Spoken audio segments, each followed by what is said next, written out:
அது எனக்கு ரொம்ப ரொம்ப சந்தோஷம் சொல்லிக்கிறதுல. எங்க போனாலும் விஐபி பத்தி தான் இப்ப பேசுவாங்க. ஹைதராபாத்ல போய் இறங்குனோனே, "ரகுவரன் பிடெக்" அப்படிம்பாங்க என்ன பார்த்து.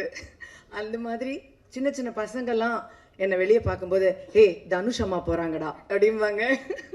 ஸோ தனுஷ் அம்மா என்ன தான் தனுஷ் அம்மான்னு சொல்றாங்க. அந்த அளவு எனக்கு ரொம்ப ரொம்ப சந்தோஷமா இருக்கு. எல்லாருக்கும் அது ஒரு ஸ்டாண்டர்ட் தனுஷ் அம்மா.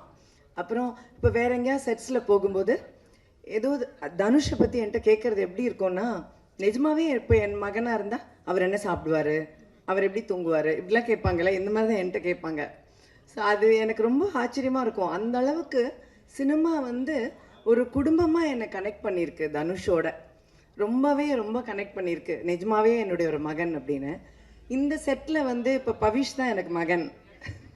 ஸோ செட்ல வந்து பவிஷோட நடிக்கும்போது தனுஷ் கிட்ட அந்த ஒரு பொறாமையை நான் பார்த்தேன். ரொம்ப தமாஷா இருந்தது. மடியில பவிஷை படுக்க சொன்னதே தனுஷ் தான். படுறா அப்படின்னா படுத்தோன்னே, டேய் நான் படுக்க வேண்டிய இடம், சரி சரி படு அப்படின்னாப்புல. ஸோ அந்த மாதிரி அதெல்லாம் வந்து எனக்கு ரொம்ப சந்தோஷமா இருந்தது. எல்லா மொமெண்ட்லேயும் வந்து அவருக்கு என் அம்மாவை நான் உனக்கு கொடுத்துருக்கேன், சரி போனால் போகிறது கொஞ்ச நாள் அந்த சந்தோஷத்தை நீ அனுபவிச்சுக்கோ, அந்த மாதிரியே இருந்தது.